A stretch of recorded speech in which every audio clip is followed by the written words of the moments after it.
अगर हम बात करें बपतिस्मे की तो बपतिस्मे का मतलब होता है गुस्ल देना या दफन करना। और इसका रूहानी मतलब यानी कि बिब्लिकल इसका जो मीनिंग है वो भी यही है, यानी कि मसीह में हम जो है वो उसके दुखों का इजहार करते हैं, उसमें मरते हैं और उसमें ही दफन होते हैं और फिर मसीह में जी भी उठते हैं जैसे कि मसीह जी उठा। क्रिश्चियनिटी में यानी मसीहत में बपतिस्मे से मुतल्लिक अगर हम बात करें या इनको देखें तो अब क्रिश्चियनिटी की डिफरेंट डिनोमिनेशंस में इसके तरीक़ाकार मुख्तलिफ हैं। जैसे कि कुछ लोग जस्ट छिड़काव करते हैं पानी का,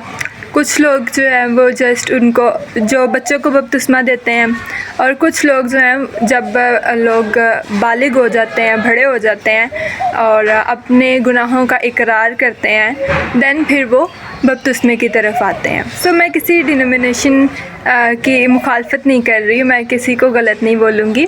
क्योंकि यहाँ पे सब जो हैं वो देखते हैं वीडियोस को, हर किसी को हक़ है अपनी राय देने का, अपने बारे में बताने का, दूसरों के बारे में सीखने का। तो मैं अगर अपनी बात करूँ तो मैं बैथनिया चर्च से हूँ, मेरा ताल्लुक़ बैथनिया चर्च से है, और बैथनी में और पेंटिकॉस्टल्स ये तकरीबन सिमिलर ही होते हैं, similar in the sense of बपतिस्मा, यानी कि बपतिस्मे के रूह से और बाकी सब चीज़ों में भी मोस्टली सेम ही होते हैं, क्योंकि इनका बपतिस्मा देने का तरीका जो है वो जैसा कि कलाम में लिखा हुआ है वो बिल्कुल वैसा ही है। जैसे कि ये हमारे पास एक पर्सन है इंडिविजुअल, और ये नीचे सारा जो है वो पानी है, तो पानी में खड़े होकर इकरार करते हैं, दैन फिर पास्टर जो है वो उनको इस तरह से पानी के अंदर पूरा दफन कर देते हैं लाइक 1 to 2 सेकेंड्स, और दैन फिर इस तरह से वो वापस जी उठते हैं जैसे कि मसीह ने किया।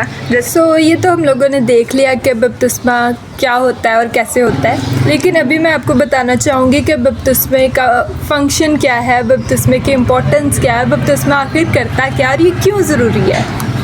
मुख्तसर ये कि अपनी नई ज़िंदगी को मसीह में शुरू करना और अपनी पुरानी इंसानियत को, अपनी पुरानी जो भी आदत है उनको छोड़ के नया हो जाना और नई ज़िंदगी को अपनाना, यसु को पहन लेना। और जितने लोग जो है वो बपतिस्मा ले चुके हैं